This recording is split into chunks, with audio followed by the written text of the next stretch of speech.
Noticentro 1, CMI. Buenas noches, bienvenidos a las noticias. Los siguientes son los tres hechos más importantes de hoy en Colombia. Arrancó la fase exploratoria para retomar los diálogos de paz con el ELN. Una comisión del gobierno encabezada por el alto comisionado para la paz, Danilo Rueda, y el canciller Álvaro Leiva viajó a La Habana a la primera reunión con la delegación de esa guerrilla. Esta delegación que viajó a La Habana para certificar la real voluntad de paz del ELN y las condiciones en las que se retomarían los diálogos de paz suspendidos desde el 18 de enero de 2019. Se conoció de esa reunión un comunicado que fue leído por el canciller Álvaro Leiva en el que se da por hecho que los diálogos con esta guerrilla seguirán en Cuba. Ampliaremos esta noticia en nuestra emisión nacional a las 9 de la noche. Integrantes del CTI de la Fiscalía capturaron a 6 alcaldes vinculados con actos de corrupción y a la red del ex senador Mario Castaño. En grabaciones y documentos en poder de este noticiero se menciona el rol de los mandatarios en las irregularidades en la contratación en las regiones. Ampliación de esta noticia en nuestra emisión nacional a las 9 de la noche. Desde este viernes se socializará en numerosas escuelas del país el informe final de la Comisión de la Verdad. El padre Francisco de Rú, presidente de esa comisión, rechazó las versiones de sectores que sugieren que en la socialización hay un adoctrinamiento. Vamos a ampliar esta noticia en nuestra emisión nacional a las 9 de la noche. Las siguientes son las noticias más importantes del mundo hoy. El fiscal general de Estados Unidos aseguró que aprobó personalmente el allanamiento a la residencia de Donald Trump y pedirá que la orden sea publicada. La inflación en Argentina llegó a 7.4% en julio, la cifra mensual más alta de los últimos 20 años. Alerta climática. El Ártico se ha calentado a un ritmo 4 veces mayor que el resto del planeta durante los últimos 40 años. Grave ola de calor en Europa provoca una imparable ola de incendios en Francia y la sequía deja los niveles del río Rin en Alemania críticamente bajos. La ONU advirtió del riesgo de catástrofe en la central nuclear de Zaporilla, que tanto los rusos como los ucranianos se acusan de bombardear. Con Claudia Palacios y Margarita Ortega. El fiscal general de Estados Unidos confirmó que fue él quien aprobó el allanamiento a la casa de Donald Trump por parte del FBI. Además, pidió a un juez que le permita publicar la orden de registro de la casa de Trump. El fiscal general de Estados Unidos, Merrick Garland, autorizó personalmente la decisión de solicitar la orden de registro del pasado lunes a la residencia del expresidente Donald Trump en Florida. The search warrant was authorized by a federal court upon the required finding of probable cause. The property receipt is a document that federal law requires law enforcement agents to leave with the property owner. Además, pidió la autorización a un tribunal del sur del este del estado para que haga pública dicha orden. The department filed the motion to make public the warrant and receipt in light of the former president's public confirmation of the search, the surrounding circumstances, and the substantial public interest in this matter. Según Garland, todos los estadounidenses tienen derecho a la aplicación imparcial de la ley. Además, rechazó los ataques infundados contra el Departamento de Justicia y el FBI, que estallaron después de la redada en la residencia del exmandatario en Mar-a-Lago. El Centro para el Control y la Prevención de Enfermedades de Estados Unidos emitieron nuevas recomendaciones sobre el coronavirus. La agencia dice que la nación debe alejarse de las medidas restrictivas como las cuarentenas y el distanciamiento físico. El uso de mascarillas o tapabocas se recomienda únicamente en las zonas en donde se considera que la transmisión en la comunidad es alta. Argentina registró en julio una inflación del 7,4%, la cifra mensual más alta de los últimos 20 años. La inflación de julio en Argentina alcanzó un récord en las últimas décadas y fue de 7,4%. De esta manera, la subida de precios en los primeros 7 meses del año fue de 46,2% y en los últimos 12 meses la cifra acumulada se trepó a 71%. El resultado de julio representó el índice mensual más alto del año, luego del 6,7% registrado en marzo y también el mayor desde 2002, cuando finalizó el plan de convertibilidad que había eliminado la inflación por 10 años. Las subidas de precios han golpeado con especial dureza a los productos alimenticios, empeorando la tasa de pobreza que ya afecta a alrededor del 40% de la población. La Fiscalía peruana anunció la sexta investigación contra el presidente Pedro Castillo. Este nuevo caso es por un supuesto fraude en la adjudicación de obras. La Fiscalía de Perú anunció que abrió una nueva investigación, la sexta, contra el presidente del país, Pedro Castillo, y su ministro de Vivienda, Heiner Alvarado, por presunta corrupción en la adjudicación de obras públicas. De acuerdo con el Ministerio Público, el objeto de la investigación está referido a las obras adjudicadas en las provincias de Chota, Cajamarca y Cajatambo, Lima. La Fiscalía acusa al mandatario y a otras 4 personas de formar una red de corrupción y lavado de activos dirigida por el presidente peruano. Dentro de estas personas se encuentra la cuñada del presidente Castillo, quien se entregó a las autoridades luego de que los fiscales emitieran una orden de arresto por presuntamente ser parte de una red criminal de lavado de activos. Según el ente investigativo, Paredes habría ayudado al propietario de una de esas compañías a obtener contratos de obras públicas pese a carecer de los recursos económicos y la experiencia para llevarlas a cabo. Y estoy aquí. El presidente de Venezuela, Nicolás Maduro, aseguró que el país se va a transformar en una potencia productora y exportadora de alimentos y que dejará de depender del petróleo. Con los inversionistas extranjeros que estamos consiguiendo y los inversionistas nacionales, Venezuela puede en el campo, en la tierra, en la Pachamama, Venezuela puede convertirse en un poderoso exportador de alimentos al mundo.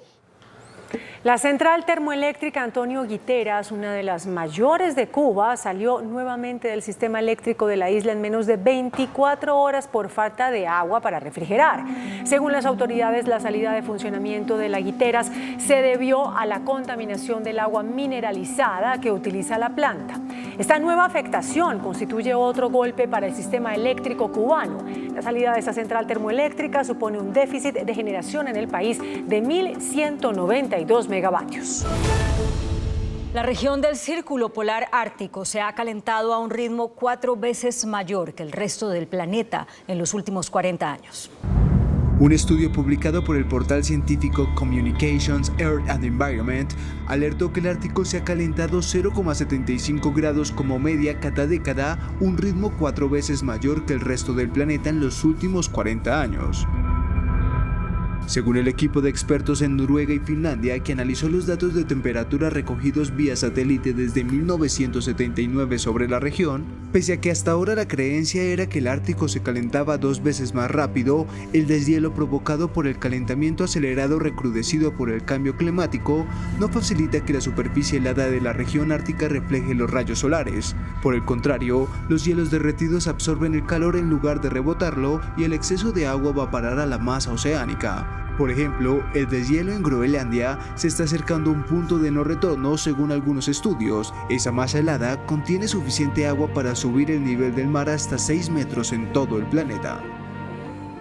Y un pequeño ejército de bomberos y aviones europeos acude al auxilio de Francia ante la nueva oleada de incendios. La ola de deflagraciones forestales no cesa en el sur de Europa, principalmente en Francia, España y Portugal, donde las llamas arrasaron cientos de hectáreas de bosque hoy. Un feroz incendio forestal en Gironda, una región conocida por sus bosques de pinos en el suroeste de Francia, volvió a estallar y se extendió al vecino departamento de Landas. Alrededor de 6.000 personas fueron evacuadas en las últimas 24 horas y decenas de casas quedaron destruidas. Un cóctel peligroso de temperaturas abrasadoras, presencia masiva de yesca y fuertes vientos hace que decenas de bosques en el sur de Europa sigan ardiendo. Por tercer día consecutivo, alrededor de 1.100 bomberos respaldados por aviones que lanzan agua luchan contra el fuego. Hay preocupación en Alemania por la caída del nivel del Rin, un río fundamental para el aprovisionamiento energético para la principal economía europea. La fuerte ola de calor y sequía también dificulta la navegación fluvial, lo que causa problemas de suministro en el oeste del país. La sequía es tal que está dejando al descubierto las conocidas piedras del hambre, que son rocas en el lecho de los ríos, que solo son visibles cuando los niveles del agua son extremadamente bajos. De acuerdo con la Organización Mundial del Trabajo, 2 de cada 10 jóvenes latinos quedarán desempleados en 2022. Las mujeres serán las más afectadas en la pérdida de empleo en la región. El desempleo juvenil en América Latina alcanzará este año el 20,5%, según las previsiones anunciadas hoy por la Organización Mundial del Trabajo, que lamentó que este índice será mucho más elevado entre las mujeres que entre los hombres, reflejo de la fuerte brecha de género en esta región. Por su parte, la tasa global de desempleo juvenil será del 14,9% este año. Habrá 6 millones más de jóvenes sin trabajo que antes de la crisis sanitaria del coronavirus. América Latina fue una de las regiones del mundo donde los jóvenes más sufrieron por la pandemia en términos de destrucción de empleos, con una contracción del mercado laboral que fue significativamente mayor que la reducción del Producto Interno Bruto regional. El documento confirma que si bien los mercados de trabajo se recuperaron en 2021 con respecto al fondo que tocaron en 2020 a causa de la pandemia, esta recuperación es insuficiente. El secretario general de la ONU, Antonio Guterres, advirtió del riesgo de catástrofe en la central nuclear de Zaporizhia. Rusos y ucranianos se acusan mutuamente de haberla bombardeado. La central de Zaporizhia, que dispone de 6 de los 15 reactores nucleares ucranianos capaces de suministrar energía a 4 millones de hogares, ha sido escenario de incidentes profundamente preocupantes. Así lo alertó el secretario general de la ONU, Antonio Guterres, que advirtió que las crecientes hostilidades en la zona de la planta nuclear más grande de su tipo en Europa podrían llevar a una catástrofe. Esto mientras Rusia y Ucrania se volvieron a acusar de haber realizado nuevos bombardeos en el área de la central. Según Guterres, el sitio no debe ser usado en el marco de operaciones militares y junto a Estados Unidos sugirieron un acuerdo a nivel técnico que desmilitarice un perímetro de seguridad alrededor de la planta. A partir de hoy se podrá observar la última superluna del año o también la luna de Esturión. De acuerdo con la NASA, se podrá ver la luna a simple vista si el clima lo permite. Nuestro satélite natural se mostrará un 17% más grande y un 30% más brillante que cuando está en su punto más alejado de la Tierra. La plataforma de streaming Disney Plus superó el número de suscriptores de su principal competencia, Netflix. El anuncio coincide con el aumento de sus precios en Estados Unidos. En su informe financiero del tercer trimestre de 2022, la plataforma de streaming Disney Plus confirmó que tiene 221 millones de suscriptores en todo el mundo, un número con el que ha superado a Netflix, que recientemente reportó más de 220 millones de usuarios. Disney Plus no ha frenado su crecimiento desde su lanzamiento en 2019 y en solo 3 años, la plataforma superó el número de suscriptores de su principal competencia, en gran parte por la cantidad de contenido original que ofrece su catálogo. Mientras Netflix está experimentando una fuerte caída en popularidad debido a varios factores, desde sus mayores precios de suscripción hasta la falta de contenido de calidad. Muy buenas noches. Segunda parte de la entrevista con el doctor César Ferrari, quien será nuevo director de Planeación Nacional. Anoche, por falta de tiempo, doctor Ferrari, lo interrumpí cuando usted comenzaba a hablar de sus teorías sobre la necesidad que tiene Colombia de reindustrializarse. Eso me parece un punto muy importante, porque el país no puede seguir exportando unas pepitas que saca de la tierra, metiéndolas en una caja y mandándolas al extranjero, ni sacando unos líquidos nuevamente, poniéndolos en unos tanques y mandándolos extranjeros. Tendría que hacer una transformación de esas materias primas. Pero además tenemos que pensar, si realmente va en serio lo del cambio climático, la necesidad de la matriz energética, que otras fuentes deben ser las fuentes de creación de riqueza en la economía.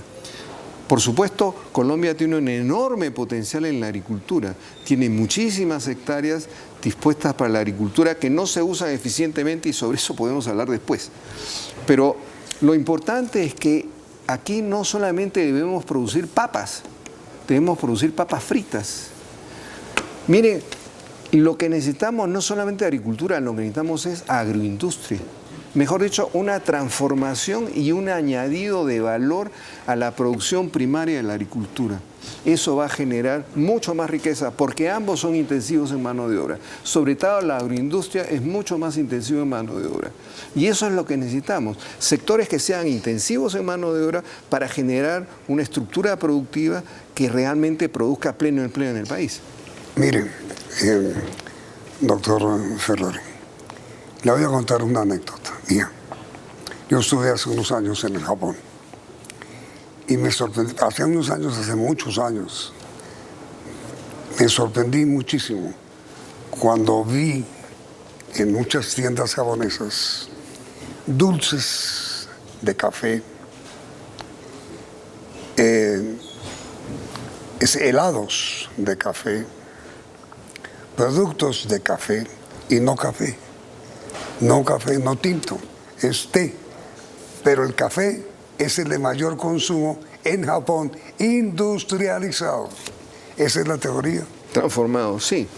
Y eso hace una enorme diferencia con el tipo de industrialización que hicimos hasta la década de los 90, que comenzó a desmantelarse la industria, que se llamaba la industria de sustitución de importaciones. Sí, señor. Mire, esa industria lo que se trató de hacer era generar una industria para producir productos de consumo. Nuevamente el consumo aparece acá. Lo que yo estoy diciendo es que no debemos reandar ese camino de buscar otra vez la producción de bienes de consumo que son el último eslabón de la cadena productiva, por lo tanto hay que importar todos los bienes intermedios. Sino lo que estoy diciendo, oiga, agarremos nuestros productos primarios y hay que transformar esos productos primarios para que de esa manera podemos generar una industria, una agroindustria en este caso. Y el caso de los chocolates, los helados y los caramelos de café viene al punto. O sea, no podemos seguir exportando granos de café. Deberíamos exportar cualquier tipo de producto procesado a partir del café. Porque ahí es donde está la ganancia, ahí es donde está la rentabilidad y ahí es donde está la mayor necesidad de empleo del país, las mayores posibilidades de generar empleo. Usted sabe que, pues supongo que lo sabe, perdón, que la mayoría del café que consumimos los colombianos no es colombiano. Entiendo que viene mucho del Perú, entre otras cosas. No, pues es pasilla de Perú. Sí. De Perú. Ciertamente. ¿Eso tiene sentido? No, no tiene ningún sentido. No tiene ningún sentido. Tendrá un sentido financiero, porque eso está pasando porque las rentabilidades están hechas de todas maneras que eso resulta muy rentable. Claro, nosotros consumimos café barato que viene del Perú, con todo respeto. Sí, claro. Y exportamos el café excelso, que es el que producimos. Ciertamente. Por eso tiene que ver con rentabilidades. Es decir, se ha generado una estructura de rentabilidades que favorece la exportación primaria, favorece la producción extractiva, en lugar de generar una estructura de rentabilidades que favorezca la transformación de los productos primarios. Ahora, usted me dijo, más adelante hablamos de agricultura. Claro. ¿Cuál es su teoría? Mire, este país tiene un enorme potencial. Yo voy con frecuencia a Duitama. Mi esposa es de Duitama. Y me encanta ir por allá porque... Frutas. Las colinas boyacenses, las colinas de Cundinamarca son preciosas. Pero además la cantidad de fruta de excelente calidad que a veces se pudre en la vera de las carreteras porque no hay suficiente demanda y no existen los canales de comercialización, pero algo más, no transformamos la fruta. Podríamos estar haciendo confites, podríamos estar haciendo jugos, podríamos estar haciendo mermeladas, podríamos estar haciendo muchas otras cosas. Y en realidad, los campesinos no tienen ninguna capacidad para hacer esas inversiones que se necesitan para transformar esos productos.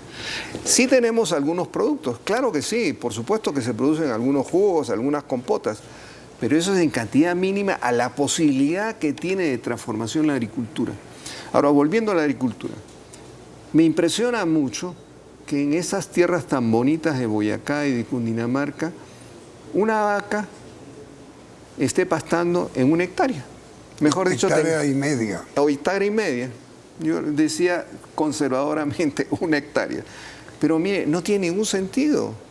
En los países desarrollados, la ganadería no es extensiva, es intensiva. Quiere decir que es con ganado estabulado, quiere decir que es con ganado en establos. Pues la señora ministra de Agricultura, doctora Cecilia López, seguramente leyó o en alguna parte su teoría y la anunció para aplicar en Colombia, cuando hubo una reacción feroz, pero feroz, del sector ganadero, porque la ministra dijo, entre otras cosas, en un reportaje hecho en El Tiempo, que mientras hay 1,5 hectáreas para una vaca, hay 900 metros para una familia.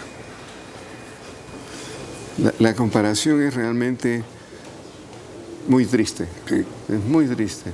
Ahora, pero eso lo único que nos lleva a concluir es que los pobladores tienen poca superficie y las vacas tienen demasiada superficie y hay necesidad de generar una ganadería moderna, intensiva, estabulada, que requiere inversiones. Y entonces hay que generar esos recursos para las inversiones. Y eso es también parte de la agroindustria. Oye, a mí me impresiona otra cosa bien importante. Me encanta el queso paipa. Pero el queso paipa es el único queso maduro que se come en Bogotá, realmente auténtico, que se come en Colombia. Hay algunos quesos, intentos de hacer queso maduro. Usted va a Europa y la cantidad de quesos maduros o semimaduros que es de nunca acabar. Siempre aparece una nueva variedad y siempre tiene una calidad excelsa. ¿Cómo es posible en un país que tiene tanta producción ganadera, que tanta producción lechera, no tenga quesos? Eso es un sinsentido ¿cómo económico. es posible que cuando haya superproducción de leche la boten? No tiene ningún sentido económico. Pero no tiene ningún sentido económico que no se fabriquen quesos en escala industrial. Este país podría ser una potencia quesera, o sea, una transformación nuevamente en la agroindustria, que es la quesería para convertir la leche cruda y en un proceso que es costoso, que toma tiempo, pero que podría tener un enorme potencial. Y nuevamente volvemos al tema del empleo, genera mucho empleo. Mejor dicho, doctor Ferrari, dentro de su plan de desarrollo, eje central será el impulso a la agroindustria. Sin duda alguna. A la agricultura, pero además para potenciar a la agricultura, a la agroindustria, que es una forma de manufactura. Y otro tipo de manufacturas que siempre vayan detrás de transformar recursos primarios que existen en el país. No quiere decir que no se puedan desarrollar otro tipo de industrias, como las industrias que producen bienes para consumo. Pero digamos, lo importante es generar una industria que realmente transforme los recursos que tenemos. Y eso es la agroindustria fundamentalmente. Ahora, también es importante el turismo. Colombia tiene un enorme potencial de turismo. Mire, Colombia está recibiendo casi más turistas que los peruanos en este momento. Ciertamente está más cerca del norte, está más cerca de Europa, hay un problema diferencial de pasajes. Pero creo que se ha hecho una buena tarea a incentivar el turismo y podría incentivarse mucho más y hacer este país realmente una potencia turística. Una potencia turística porque tiene posibilidad de hacer turismo de playa, turismo de aventura, turismo de gastronomía, turismo de salud, muchas posibilidades de turismo. El turismo es una potencia posible. Claro, viene una cuarentena y se acabó el turismo durante año o año y medio. Sí. Pero eso es una cosa transitoria. Tenemos que construir algo que tenga posibilidades a futuro. Y creo que el turismo es otro de los sectores realmente importantes que existen en el país. También para el plan de desarrollo. Yo diría que sí. Mire, el plan de desarrollo, creo que a mi modo de ver, tiene que empezar definiendo claramente el paradigma al cual estamos apuntando. Mejor dicho, el modelo al cual estamos apuntando. Creo que el modelo que Colombia ha seguido durante décadas es un modelo basado en el individualismo. Y hemos construido una serie de instituciones basadas sobre el individualismo. Por ejemplo, los fondos de pensiones. Por ejemplo, la educación. Por ejemplo, los impuestos. Todos están basados sobre el individualismo. Aquí estamos en una teoría de que sálvese quien pueda, sálvese solo y sálvese quien pueda. Deberíamos pasar a otro tipo de paradigma. El presidente Petro lo ha dicho en su discurso. Oiga, deberíamos pasar a la solidaridad. Necesitamos tener un paradigma que genere, no solamente por razones éticas, sino por razones económicas fundamentalmente, realmente una solidaridad que permita construir un estado de bienestar posible. Entre otras cosas, porque un estado de bienestar no es posible si no hay una buena recaudación tributaria. Pero además no es posible si no hay una economía creciendo una inversión suficiente porque el ahorro es suficiente. Mire, hemos incentivado tanto el individualismo que aquí el consumo es lo prioritario. Y ese consumo nos ha llevado al consumismo. Los niños están afanados en comprar no un par de zapatillas Nike, sino tener 10 docenas. Y uno se pregunta, ¿para qué necesitamos tantas zapatillas Nike? Alguien dirá, no, lo que pasa es que el consumo es el líder del crecimiento. Creo que esa es una manera equivocada de ver la economía. Entonces, mire, doctor Ferrari, respóndame por favor después de comerciales. ¿Cómo hacer para incentivar, para estimular, para producir ahorro en Colombia si la gente no tiene que ahorrar? Después de comerciales.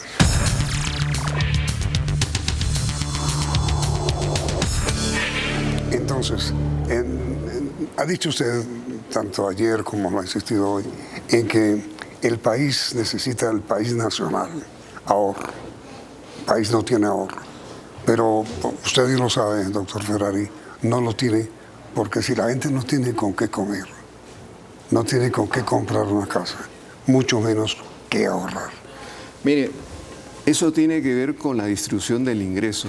Resulta que hay capas de la población que tienen unos ingresos enormes y otras capas de la población que no tienen ningún tipo de ingreso, ni siquiera para satisfacer sus necesidades primarias de consumo.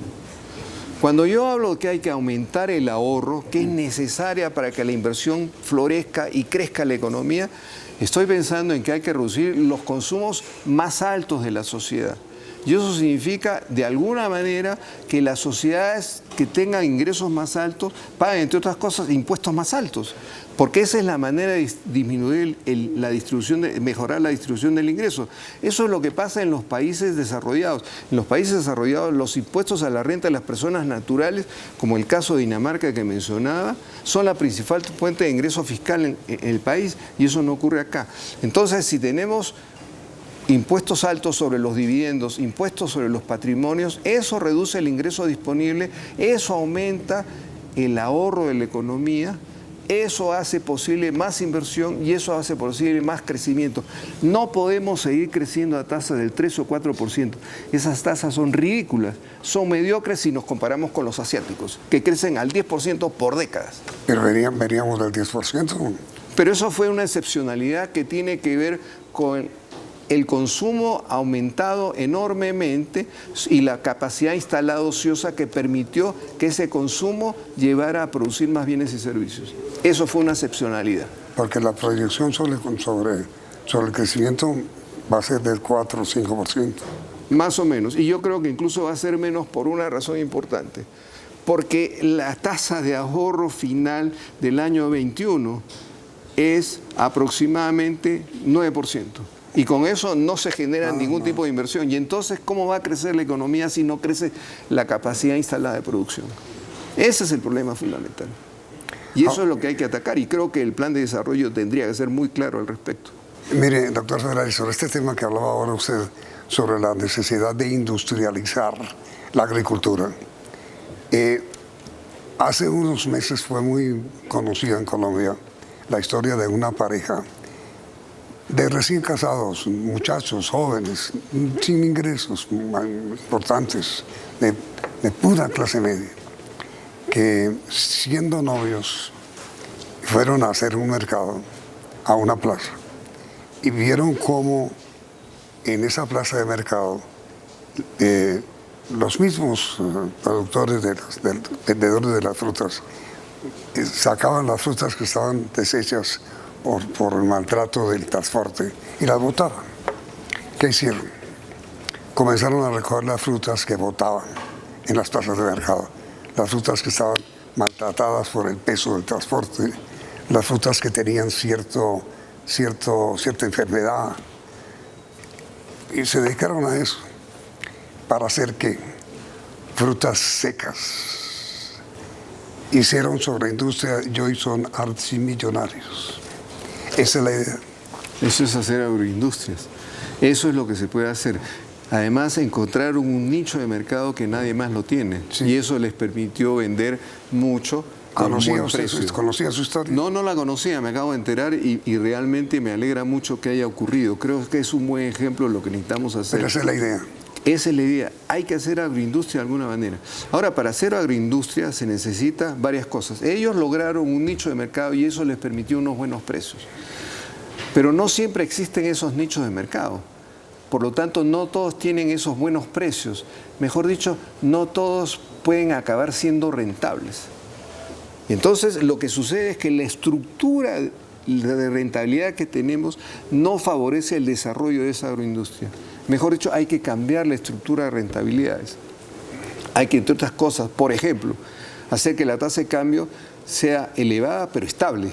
No podemos vivir de las fluctuaciones de la tasa de cambio porque el inversionista se desorienta. Oiga, ¿esto es rentable a 3.500 o a 4.500 el dólar?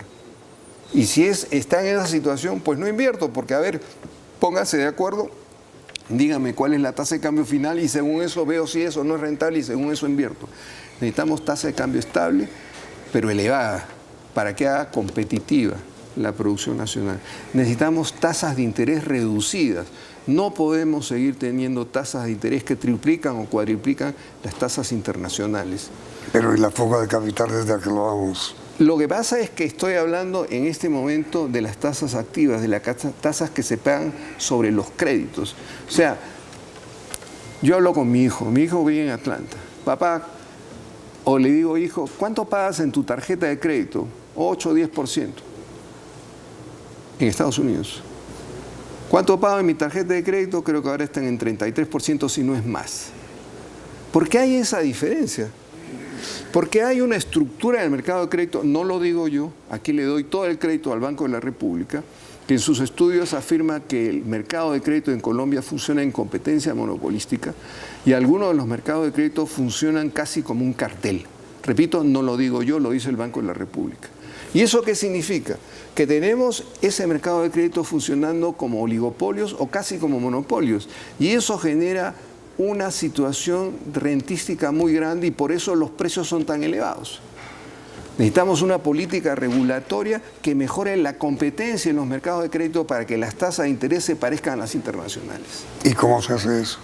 Con una política regulatoria que incentive la competencia en los mercados. Mire, un mercado competitivo respeta ciertos atributos. Mejor dicho, hay que tener en vigencia los atributos del mercado. ¿Cuáles son los atributos del mercado? Libre entrada y salida de los agentes, tanto los que toman créditos como de los bancos, pueden salir en cualquier momento del mercado. Precios transparentes y simetría de información. Esta simetría de información quiere decir que tanto el productor como el consumidor tengan la misma información, es muy difícil de conseguir. Pero por lo menos necesitamos sí precios transparentes. Precios transparentes, ¿qué quiere decir? Que cuando yo tomo un crédito, no me entero en ese momento del crédito, sino yo conozco todas las opciones de costo de los créditos y puedo elegir entre las diferentes posibilidades y voy a escoger el que más me convenga. Eso no existe. No existe esa información. Ahí hay un problema de carencia de precios transparentes, tenemos precios opacos. Y la otra cosa que afortunadamente se resolvió mediante una ley que dio el Congreso colombiano hace algunos años que permitió que se prepagaran las deudas, es que al prepagarse deuda uno simplemente deja de estar amarrado a un cierto productor y puede buscar otro productor de crédito que le dé un crédito más barato. Pero eso no pasa con la gente que tiene pocos ingresos. Porque la poca gente que tiene ingresos, una vez que recibe crédito de cualquier proveedor, seguramente no va a recibir crédito, no va a recibir una tarjeta de crédito de otro proveedor y no puede estar pasando de banco en banco buscando dónde está la mejor tasa. Es que, mi querido doctor Ferrari, ese es el problema que tiene Colombia. Mire, en materia de crédito bancario, quiero decir. Una persona que aspira a un crédito en un banco tiene primero que demostrar que no necesite el crédito para que se lo den. Eso es verdad. O sea, aquí no hay solamente un problema de acceso al crédito, que eso es ciertamente un problema. Acá hay un problema del precio del crédito, sí. Y eso es muy importante. ¿Y cuál es el problema fundamental? Mire, si los costos financieros son muy elevados, los costos totales de las empresas son a su vez elevados. Y si los costos son elevados, la competitividad de las empresas es reducida. Y si la competitividad es reducida, las empresas venden poco. Y si venden poco, producen poco. Y si producen poco, contratan poca gente. Sí, claro. Entonces estamos en una situación donde por tener unos costos financieros tan elevados, acabamos contratando menos gente de la que podríamos contratar. Claro. Y esa es la verdad. No, y además otro ingrediente al bajo crédito que recibe la gente que requiere crédito, que es la exigencia de aval. ¿Quién avala a una persona que no da, digamos, garantías de que va a tener con qué pagar? Por eso hablamos del Grameen Bank al principio de la entrevista del día de ayer. Porque el Grameen Bank no exige garantías reales de ningún tipo. Lo que pasa es que está organizado de una manera solidaria y de tal manera que yo soy miembro de un grupo y mientras yo no pague mi deuda, el siguiente miembro del grupo no recibe crédito. Entonces se genera una suerte de solidaridad por el cual todo el mundo paga sus créditos y no necesita ningún tipo de avales. El Grameen Bank no le pide avales a ninguna persona. Y eso tiene que ver con las personas que realmente son pobres, no tienen ningún activo en el cual realmente apoyarse, ni tienen un pariente rico que les dé el aval en caso que no tengan el crédito en el cual apoyarse. Por eso se necesita también otro tipo de banca. Sobre todas esas cosas, ¿usted ha hablado con el presidente Petro? Sobre el Grameen Bank hablé hace muchos años con él, como le dije inicialmente. Sí. Y creo que le hablé hace poco a la vicepresidencia Francia Márquez sobre este tema y realmente le pareció una noticia muy interesante, muy importante y creo que está deseosa de que esto se pueda en algún momento hacer realidad. Yo escuché alguna vez al actual canciller, el doctor Álvaro Leiva, hablando sobre teorías económicas muy similares a las que usted plantea. Somos muy amigos y hablamos mucho al respecto. No me diga. Claro que sí, claro que sí. Afortunadamente, tengo el honor de ser muy amigo de Álvaro Leiva. Por ahí puede surgir, digamos, una fuente de influencia con el presidente Petro para que se haga realidad todas estas ideas que usted tiene planteadas en la mente, o en su mente mismo ahí, y que puede trasladar al plan de desarrollo. Hace 23 años vivo en Colombia. Enseño política económica en la Javeriana hace 23 años. Y mis estudiantes de política económica desde hace 23 años, imagínense, 30 estudiantes cada semestre, son 60 estudiantes. Multiplique eso por 23 años, la cantidad de estudiantes que han pasado por mis clases. Sí. Muchos me han escuchado esas teorías, afortunadamente. ¿Usted algún día pensó en su vida que llegaría a ser alguna vez director nacional de planeación? No, para nada. O sea, yo andaba feliz como un economista y un docente, tratando de abrirles los ojos a mis estudiantes y diciéndole, oiga, otro mundo es posible. Y otro mundo es posible porque aquí tenemos una necesidad ética de resolver este problema. ¿Y le gusta? ¿Me gusta ser docente? Por supuesto. No. ¿Le gusta ser el nuevo director nacional de planeación? No es un problema de gustos, es un problema de servicios. Si realmente tengo la oportunidad de hacerlo, pues lo voy a hacer y lo voy a hacer de la mejor manera posible. Afortunadamente, durante todos estos años he acumulado muchas experiencias, muchos conocimientos, y eso puede ayudar un poquito. Para que a usted lo recuerde el país como el director de planeación que logró hacer ¿qué? Cambiar, o por lo menos iniciar el cambio de la estructura productiva, la estructura del consumo del país y la estructura, la matriz energética del país. Y más equitativa. Y por supuesto, todo eso va a llevar a que haya menos pobreza, menos concentración del ingreso, entre otras cosas, porque la idea es que podamos generar una economía que produzca pleno empleo. Y mayor distribución. Es que al producir pleno empleo vamos a lograr automáticamente mejor distribución del ingreso. Pues mire, doctor Ferrari, yo no entendía, y creo que en esta ignorancia me acompañan muchos colombianos, por qué el presidente Petro había resuelto asignarlo a usted como director de planeación. Quiero decirle que ahora lo entiendo. Muchas gracias. Mire, a mí me hace un honor realmente servir a este país, ya no solamente como profesor, sino plasmando muchas de las cosas que he venido hablando durante tantos años y que muchos de mis estudiantes son testigos. Esas cosas en algún momento les he dicho toda la vida, ¿no? En algún momento las cosas tienen que cambiar, porque no hay mal que dure 100 años ni cuerpo que lo resista. Doctor César Ferrari, muchísimas gracias por su con presencia. mucho gusto. Muy amable. Con y que mucho ojalá gusto. todo se cumpla. Hasta otra oportunidad será. Muchas gracias igualmente. Y a ustedes, televidentes, gracias por la sintonía y los invito a que continúen aquí en Noticentro 1 CM. Noticentro 1 CMI. Cae nombramiento de Mary Gutiérrez como nueva Mintic. Denuncia periodística a la tumba. Comienza exploración de voluntad de paz del ELN. Cumbre de cancilleres de Colombia y Cuba en La Habana.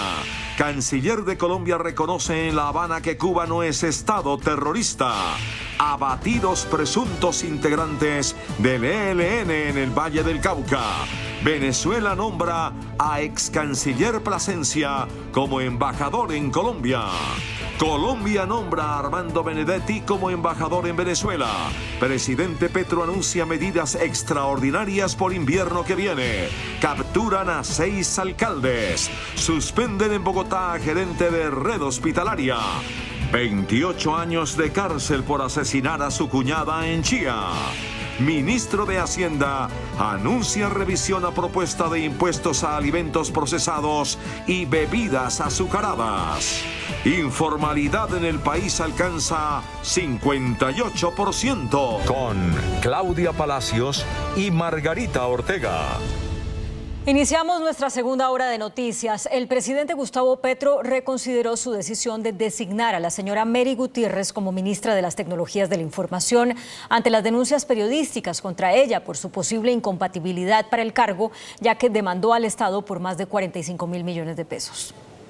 Al presidente Gustavo Petro se le cayó hoy el primer nombramiento ministerial ante la avalancha de denuncias que se formularon contra la designada ministra de las Tecnologías, Mary Gutiérrez.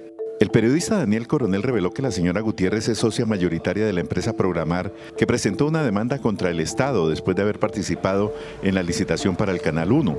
Si ella asumiera, el Ministerio de las Tecnologías tendría que ser contraparte de la empresa de su propiedad que tiene el pleito con el Estado. La señora Gutiérrez, en un mensaje que dirigió a la W, aseguró que el periodista Coronel no ha aclarado en sus denuncias que es parte interesada en el proceso que por su caso se adelanta contra la antigua Autoridad Nacional de Televisión por los espacios del Canal 1 que fueron adjudicados a la Sociedad Plural Comunicaciones de la que hace parte Coronel a través de NTC. La señora Mary Gutiérrez, en una última decisión para salvar su nombramiento, había renunciado a cualquier participación en la demanda y anunció que se iba a declarar impedida para actuar en el caso de Programar. Pero nada de eso convenció al presidente Petro, que decidió finalmente no nombrarla. Arrancó la fase exploratoria para retomar los diálogos de paz con el ELN. Una comisión del gobierno encabezada por el alto comisionado de paz Danilo Rueda y el canciller Álvaro Leiva viajó a La Habana a la primera reunión con la delegación de esta guerrilla. Esta delegación del gobierno viajó a La Habana para certificar la real voluntad de paz del ELN y las condiciones en las que se retomarían los diálogos de paz suspendidos desde el 18 de enero de 2019 tras un atentado terrorista contra la Escuela de Policía General Santander que dejó 22 cadetes y el autor muertos y más de 60 heridos. La comisión está encabezada por Danilo Rueda, alto comisionado de paz, y el canciller Álvaro Leiva. También forman parte de ella los representantes de los países garantes, el embajador de Cuba Javier Camaño y el representante de Noruega John Otto. Al final de la reunión se conoció un comunicado que fue leído por el canciller Álvaro Leiva en el que se da por hecho que los diálogos con esta guerrilla seguirán en Cuba.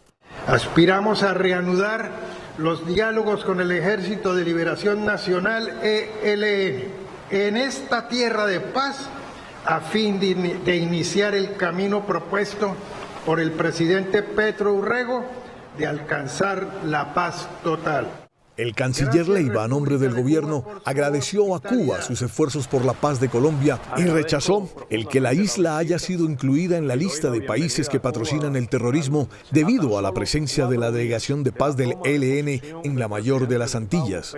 Se le puso de presente al señor canciller Bruno Rodríguez que Colombia rechaza la calificación de patrocinadora de terrorismo con la que se ha pretendido desconocer su compromiso con la paz de Colombia y el mundo. Por parte del gobierno cubano, habló el canciller Bruno Rodríguez, quien dijo que la isla seguirá trabajando por la paz de Colombia. Rodríguez agradeció el rechazo de Colombia frente a la inclusión de Cuba en la lista de países terroristas. Deseo agradecer al canciller Leiva su declaración y su llamado a que se ponga fin a la ilegítima designación de Cuba como Estado patrocinador del terrorismo, que usó como pretexto para ello la presencia de la delegación de paz del ELN, que acogimos a petición del entonces presidente Juan Manuel Santos del ELN y de otros actores internacionales, y que su sucesor manipuló políticamente y desconoció los actos de Estado suscritos al amparo del derecho internacional. Será una reunión exploratoria por ahora. Para mañana se espera otra declaración de la comisión exploratoria enviada por el gobierno a Cuba. 2 presuntos integrantes del ELN murieron en el desarrollo de operaciones militares en el norte del Valle del Cauca. En acciones ofensivas contra las estructuras logísticas y criminales de los grupos armados organizados, especialmente el ELN, que delinquen en el norte del Valle del Cauca, se produjo la muerte en desarrollo de operaciones militares de 2 presuntos cabecillas del grupo armado organizado. Combates contra una comisión de finanzas del ELN, donde resultan muertos 2 integrantes de esta comisión en desarrollo de esta operación militar y 2 integrantes de esta comisión resultan heridos y son capturados. En la zona se mantienen las operaciones militares y policiales para seguir afectando las estructuras criminales del Frente Ernesto Che Guevara. El presidente de Venezuela, Nicolás Maduro, designó a su ex canciller Félix Plasencia como nuevo embajador en Colombia, dando así un nuevo paso hacia la normalización de las relaciones entre los dos países. El presidente de Venezuela, Nicolás Maduro, anunció que el actual director del Centro Internacional de Inversión Productiva, Félix Plasencia, será el nuevo embajador de Venezuela en Colombia. Quiero anunciar que el ex canciller Félix Plasencia, quien fue ex embajador en la República Popular China, lo he designado como próximo embajador en la República de Colombia. Plasencia se graduó de estudios internacionales y tiene una maestría en estudios europeos en la Universidad Católica de Lovaina y un posgrado en estudios diplomáticos del New College de la Universidad de Oxford de Reino Unido. Ingresó al Cuerpo Diplomático de Venezuela en 1991 bajo la administración de Carlos Andrés Pérez. Plasencia es un hombre de confianza de la administración chavista y muy cercano a los hermanos Delcy y Jorge Rodríguez. Entre 2021 y 2022 ocupó el cargo de canciller, sustituyendo a Jorge Arreaza. Antes de eso estuvo como embajador en China. Por su parte, el presidente Gustavo Petro anunció la designación del ex senador Armando Benedetti como nuevo embajador de Colombia en Venezuela. El nombramiento de Armando Benedetti, expresidente del Congreso y uno de los primeros hombres del partido de la U que se fue a trabajar a la campaña de Gustavo Petro, se da en acción recíproca por el nombramiento que hizo el presidente Nicolás Maduro de un embajador para Bogotá. Que tendrá como responsabilidad normalizar las relaciones diplomáticas entre los dos países, designar a Armando Benedetti como embajador de Colombia ante Venezuela, esperando el beneplácito de ese gobierno y también con la ardua tarea de normalizar las relaciones entre los dos países. Armando Benedetti tiene 55 años de edad y será el encargado de restablecer las relaciones con el vecino país, rotas en el gobierno de Iván Duque. El gobierno del presidente Gustavo Petro pondrá en marcha un plan de prevención y contingencia ante el fuerte invierno pronosticado para el final del año. El presidente Petro advirtió que el invierno que se avecina en el segundo semestre va a ser muy fuerte, similar al de 2010. Por eso sacará un decreto para que alcaldes trabajen de la mano con el gobierno nacional en un plan de prevención, precisamente que mitigue los efectos de esa ola invernal. Vamos a ordenar digamos, a través de un decreto, que todos los alcaldes tengan un mapa de riesgos ya disponibles frente a posibilidades de inundación, remoción en masa en los municipios que tienen pendientes y reubicación, un plan de reubicación cuyo costo, porque eso cuesta, tiene que hacerse con el gobierno nacional. Dice el presidente de la República que hay que prevenir, porque la gracia es hacerlo antes de y no después de que ocurran las tragedias. El plan de reubicación es antes de las inundaciones. Si se inunda y la gente ya está dentro, fracasamos. Ya nos toca a la emergencia. La preocupación del presidente de la República por el tema del invierno se da por los pronósticos del IDEAN. Seguridad humana, ese es el nuevo concepto que desarrollará el presidente Gustavo Petro para tratar los temas de orden público y sociales en todo el país. Así lo anunció el mandatario luego de presidir un consejo de seguridad en Quibdó. Preocupado está el presidente de la República, Gustavo Petro, por la violencia en el departamento del Chocó. Asesinatos, extorsiones, pueblos confinados hacen que este bello departamento tenga hoy una de las crisis humanitarias más grandes del país. Para ello se necesita un concepto que venimos defendiendo y que ahora vamos a practicar, poner en práctica, que es el concepto de seguridad humana, que implica que estos consejos de seguridad no solo sean de la fuerza pública, sino también de una serie de instituciones que pueden ser claves sin estar armadas en la solución de la violencia en el Chocó. Por ejemplo, la universidad. Por eso, su concepto de Consejo de Seguridad lo ve ampliado. Debe haber participación interinstitucional para que no sea solamente la fuerza pública la que responda por la seguridad de los chocoanos. Parte de la violencia que tiene como protagonista al joven, sea como víctima, sea como victimario, puede disminuir sustancialmente si hay formas mucho más atractivas para la vida del joven, para la vida del Chocó, que la actividad ilícita. El jefe de Estado dice que volverá a Chocó en las próximas semanas para implementar un Consejo de Seguridad humana, un Consejo de Seguridad ampliado, con instituciones que den una oferta que satisfaga las necesidades de los más vulnerables en esta sección del país. El presidente Gustavo Petro continuará su agenda mañana con la clausura en el Congreso de la Andi en Cartagena.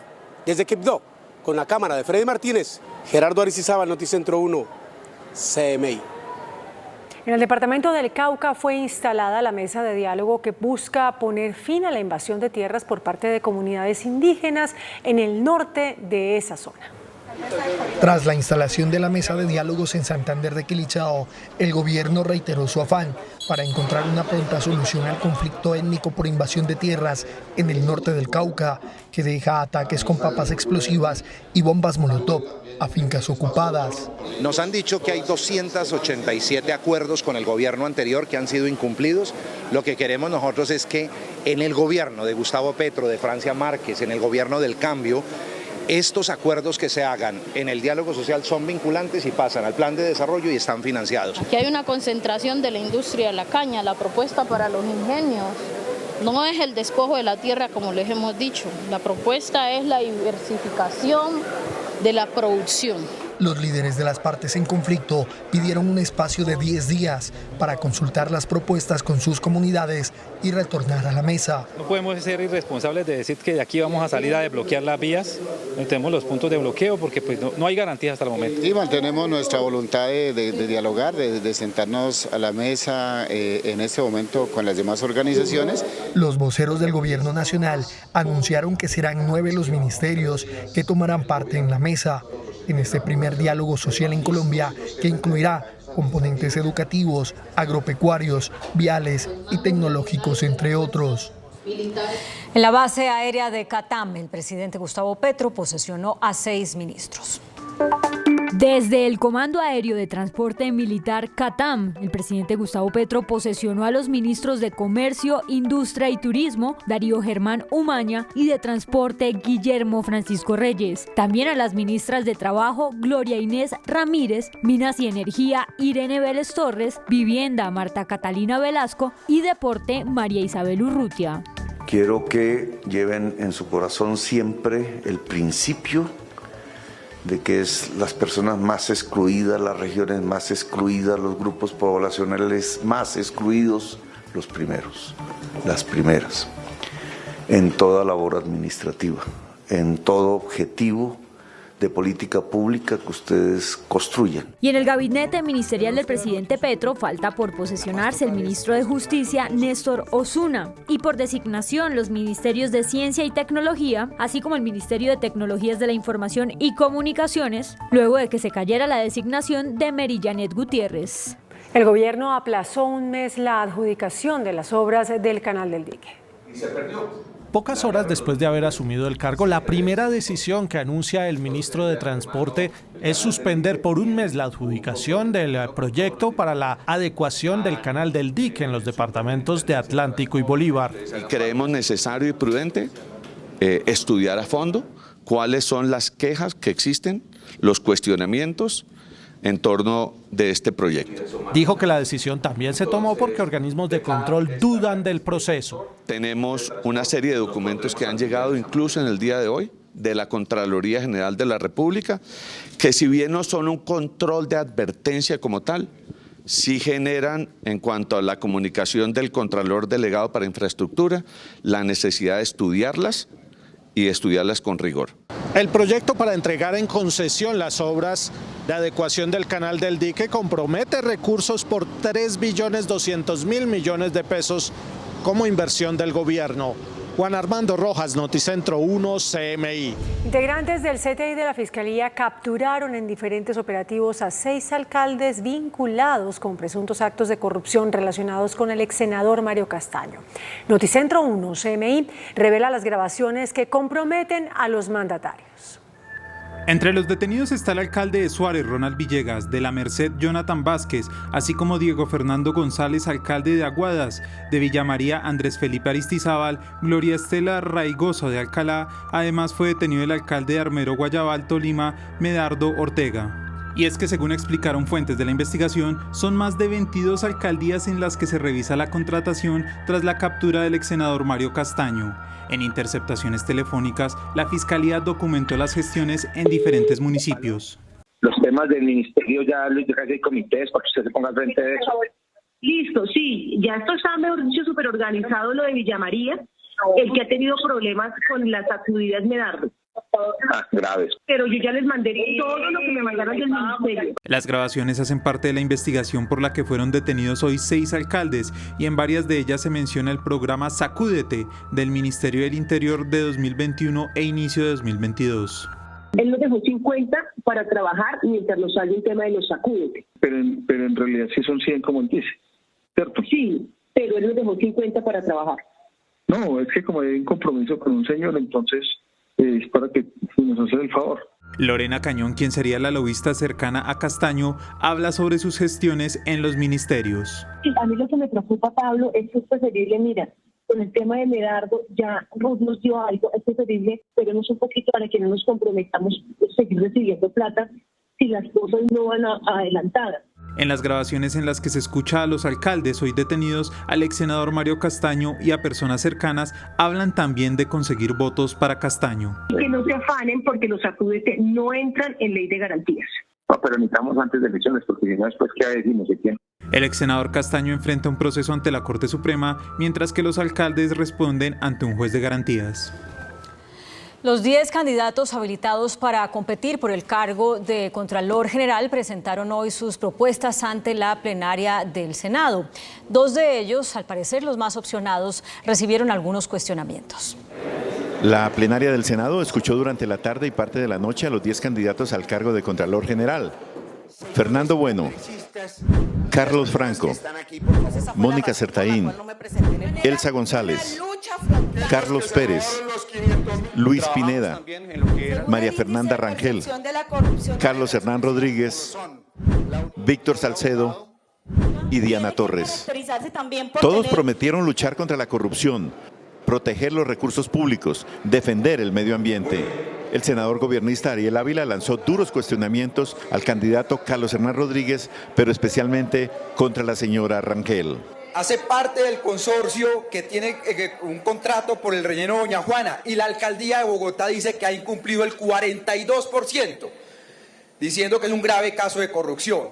Ella dice, no, pero yo me declaré impedida, sí, pero igual la Contraloría entre 2020 y 2022 prácticamente no hizo nada, se pronunció en febrero del 22 y luego en julio para descargar la competencia en la Contraloría Distrital. El presidente del Congreso, Roy Barreras, intervino para pedir enérgicamente que denuncien, pero que no calumnien. Bienvenidos los cuestionamientos, pero no las adjetivaciones que son calumniosas. Aquí se ha dicho testaferrato, testaferros, cómplices, zampones, ladrones, bandidos. Y eso daña la democracia en la medida en que esta es Colombia, compañeros y compañeras. La bancada gobernista, encabezada por Gustavo Bolívar y Alexander López, hizo firmar a los candidatos un pacto para que el próximo contralor o contralora se comprometa a no nombrar a ningún recomendado por un congresista. Mañana inicia la socialización del informe final de la Comisión de la Verdad en más de 4.300 colegios y escuelas. El padre Francisco de Rum rechazó las voces que sugieren un adoctrinamiento en ese proceso. Estudiantes de 4.332 colegios públicos y privados que se unieron de manera voluntaria conocerán el informe de la Comisión de la Verdad que intenta explicar la complejidad de nuestro conflicto. Tenemos cómics, tenemos obras de teatro, tenemos pequeñas películas que ayudan justamente a situar al niño en la situación, de manera que lejos de ser una cosa traumática, ayudan a que el niño sensibilice y comprenda lo que pasó. La socialización escolar ha generado que desde el Centro Democrático se hable de un adoctrinamiento. Eso es absolutamente falso. Nosotros no tenemos ningún interés en adoctrinar a nadie. Esto dijo de Ru sobre el anuncio del expresidente Álvaro Uribe de un informe alternativo.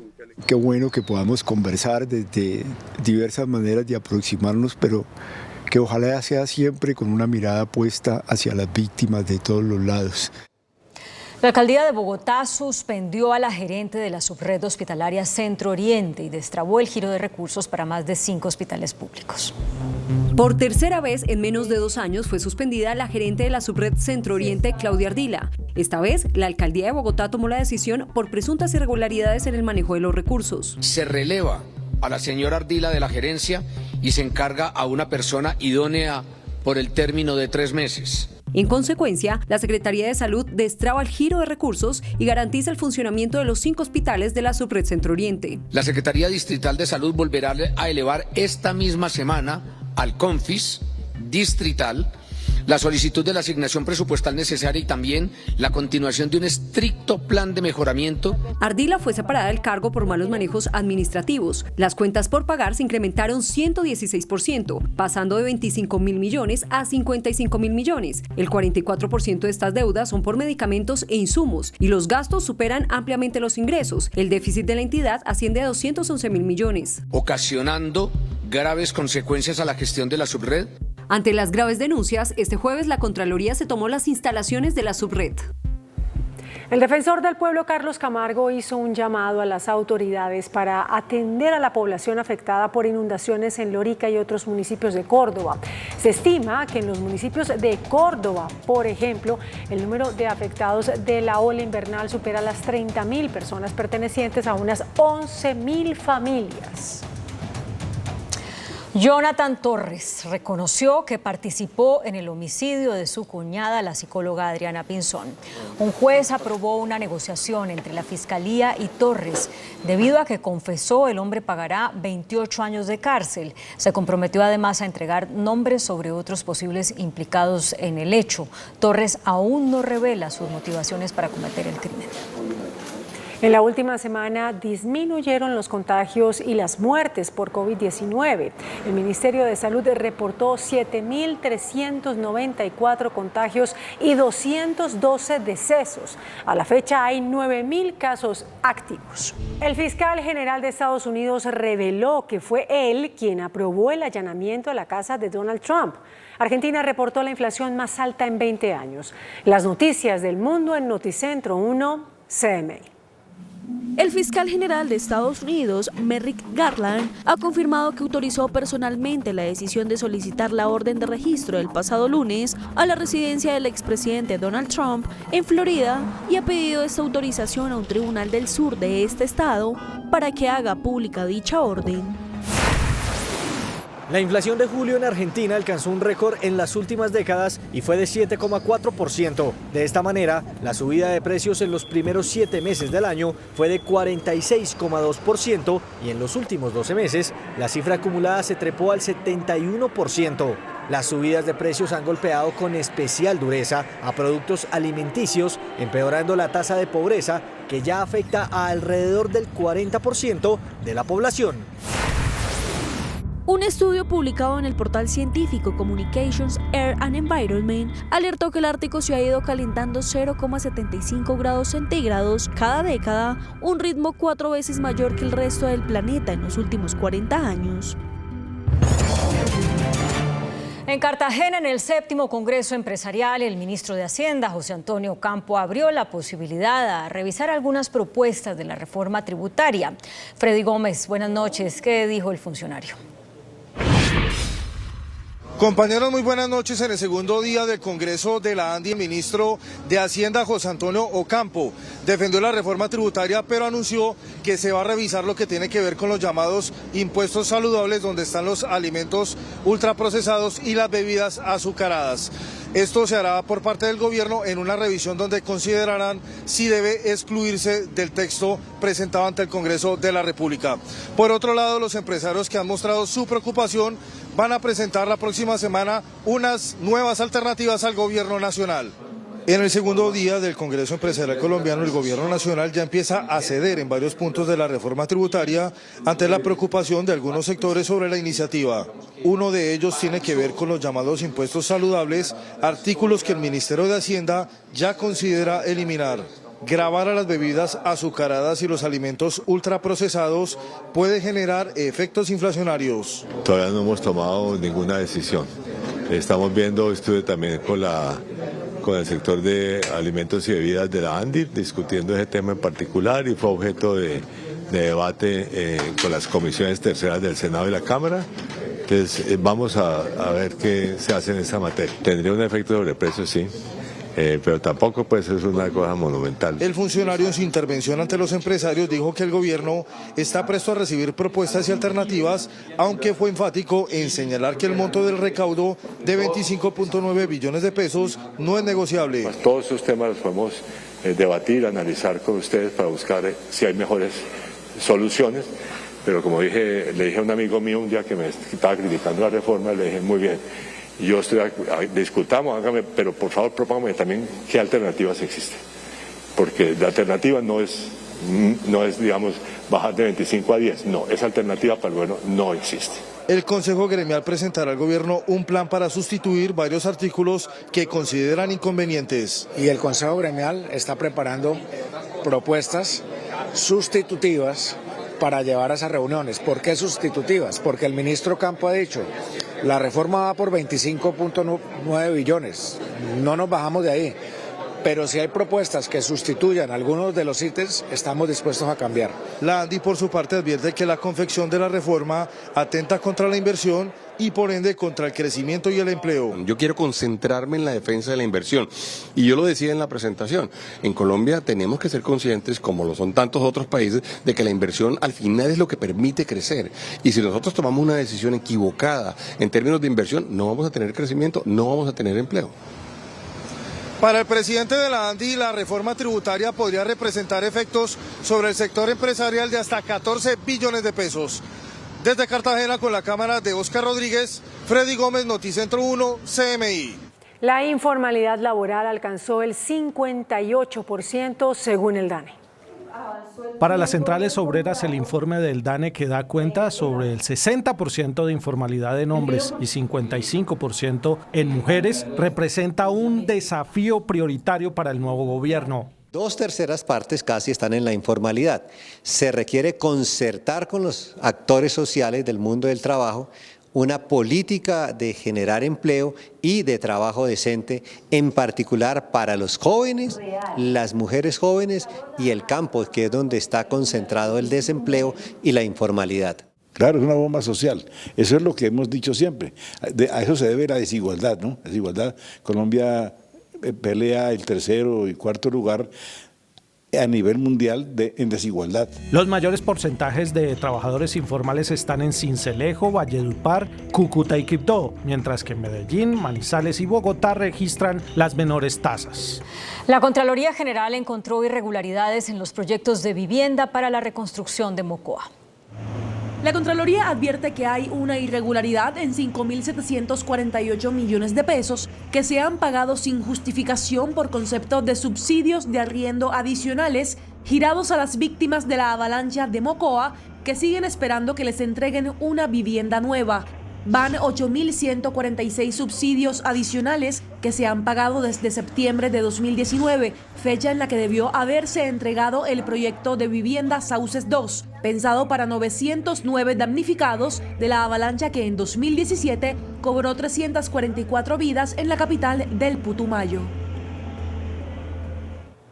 El índice de capitalización de la bolsa, que mide el comportamiento de las 20 principales acciones, cerró al alza. El índice selectivo MSCI Colcap de la Bolsa de Valores de Colombia subió 0,79% a 1.324 puntos. La acción del Grupo Éxito fue la que más subió, con una valorización de 10,43% a 11.120 pesos. La acción del fondo bursátil Horizons fue la que más cayó, con una pérdida de 1,55% a 12.660 pesos.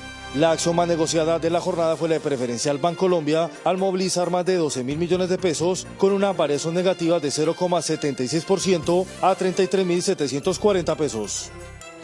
El dólar cerró a la baja. Indicadores económicos en Noticentro 1 CMI. La tasa representativa del mercado que regirá para mañana viernes será de 4.231 pesos con 45 centavos. Los profesionales del cambio compran la divisa en promedio en 4.050 pesos y la venden en 4.150 pesos. Un euro cuesta 4.367 pesos con 50 centavos. La libra de café en Nueva York se cotizó a $2 con 23 centavos. El azúcar se transó en 18,50 centavos de dólar la libra. El barril de petróleo WTI se cotizó en $94 con 2 centavos. La referencia Brent para Colombia se cotizó en $99 con 39 centavos. Una acción de Ecopetrol cuesta 2.340 pesos.